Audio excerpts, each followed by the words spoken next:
DMTV, bilile kamalo bana ebele.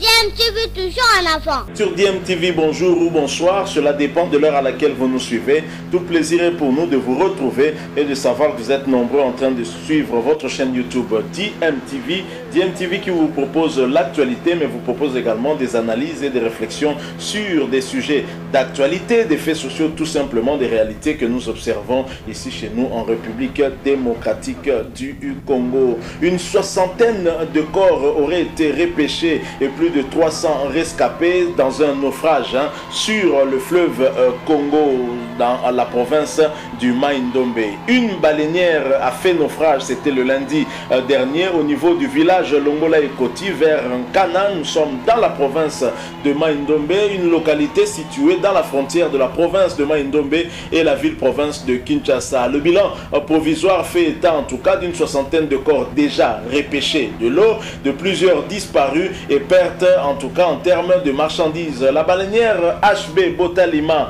en provenance de Kinshasa pour Lokolama, l'Équateur, a chaviré suite à un balancement des personnes qui se trouvaient sur la toiture de la baleinière. Et cet accident qui s'est produit au village Longola Ekoti vers Nkana à la frontière de Kinshasa et de Mai-Ndombe serait en tout cas dû à la surcharge bien évidemment, mais aussi à la navigation nocturne qui est déjà aussi interdite ici au pays. Malheureusement, les armateurs en tout cas ne respectent pas les mesures prises par les autorités. Alors selon un cadre de la Direction Générale des Recettes de Mai-Ndombe, DGRM, il redoute en tout cas que l'on repêche plusieurs autres corps au vu du nombre de disparus qu'on peut déjà compter, et on espère en tout cas retrouver aussi encore une fois des rescapés plutôt que repêcher encore des corps. Alors la problématique toujours de ces naufrages qui se produisent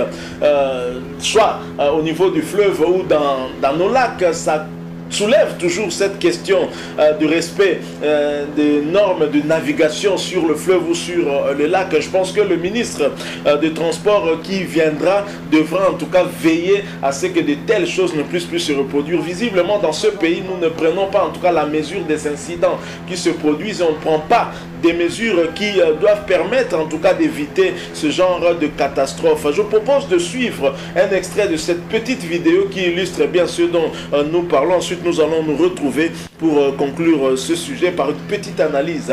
Et je vous rappelle toutefois que vous êtes en train de suivre votre chaîne YouTube DMTV. Si vous n'êtes pas encore abonné, s'il vous plaît, abonnez-vous et n'oubliez pas d'activer la notification. Juste un clic sur cette petite cloche que vous allez voir apparaître dès que vous serez abonné, parce qu'elle va vous permettre de ne plus rien manquer des prochaines vidéos que nous allons vous proposer. Suivant cet extrait, nous nous retrouvons bien sûr tout de suite après.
Voilà, nous sommes de retour. Vous venez de suivre là cet extrait qui illustre bien cette situation, cet événement qui s'est produit sur le fleuve Congo, au village Longola Ekoti, à Nkana. Nous sommes là dans la province de Mai-Ndombe. On l'a dit, une soixantaine de corps déjà repêchés. On compte beaucoup de disparus, 300 rescapés. À noter que dans cette baleinière, on nous apprend qu'il y aurait au moins 700 passagers. Vous imaginez une baleinière qui prend 700 passagers, c'est trop, c'est trop. Nkana qui visiblement est un tout petit village qui ne peut pas être en mesure en tout cas d'accueillir tout le monde en détresse. En ce moment, je pense que les autorités doivent prendre des mesures très rapidement et surtout avec ces corps repêchés afin d'éviter en tout cas la propagation de certaines épidémies, ce qui mettrait aussi la vie de la population sur place en danger. Nous espérons aussi que les recherches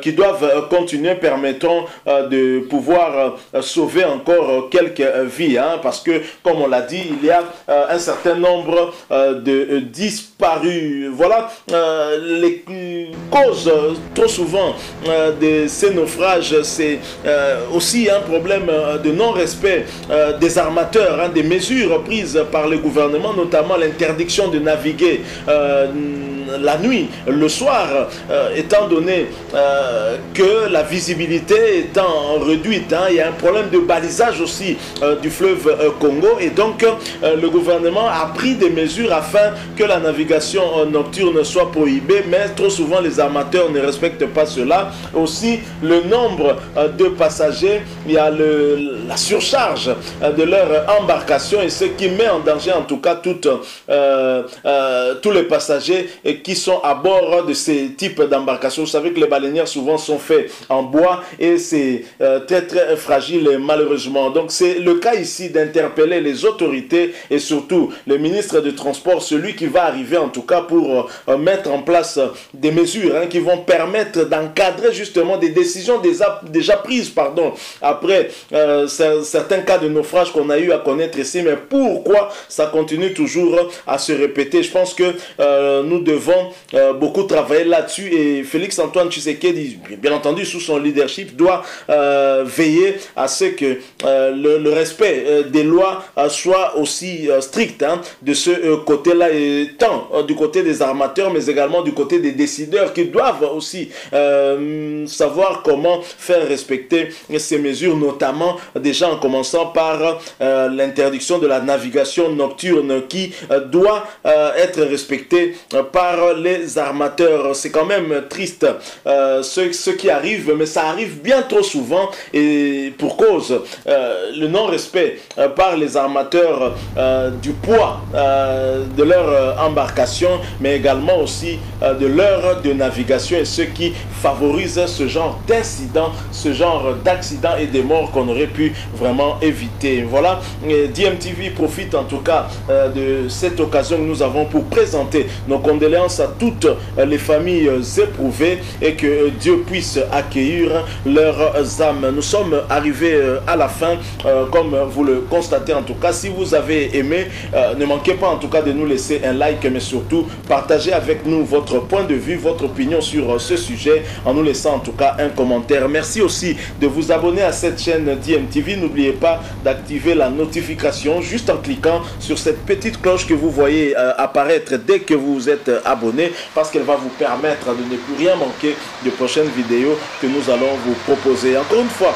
merci à vous qui avez accepté de partager avec nous ces quelques moments pour cette triste nouvelle, ce naufrage sur le fleuve Congo, dans le village Longola Ekoti, vers Nkana, situé en tout cas à la frontière de Kinshasa et de la province de Mai-Ndombe. Malheureusement, une soixantaine de corps déjà repêchés du fleuve.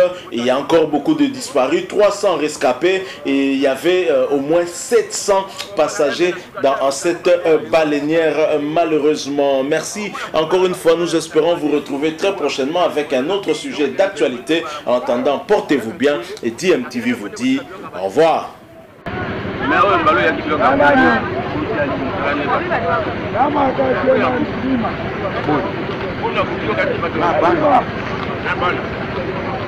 Position.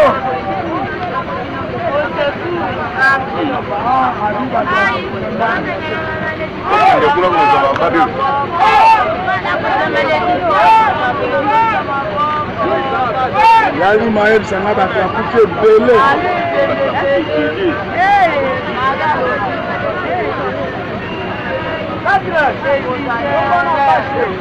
Matala votre baba. Laisse-moi. Il n'a noté. Comment? Elle est oh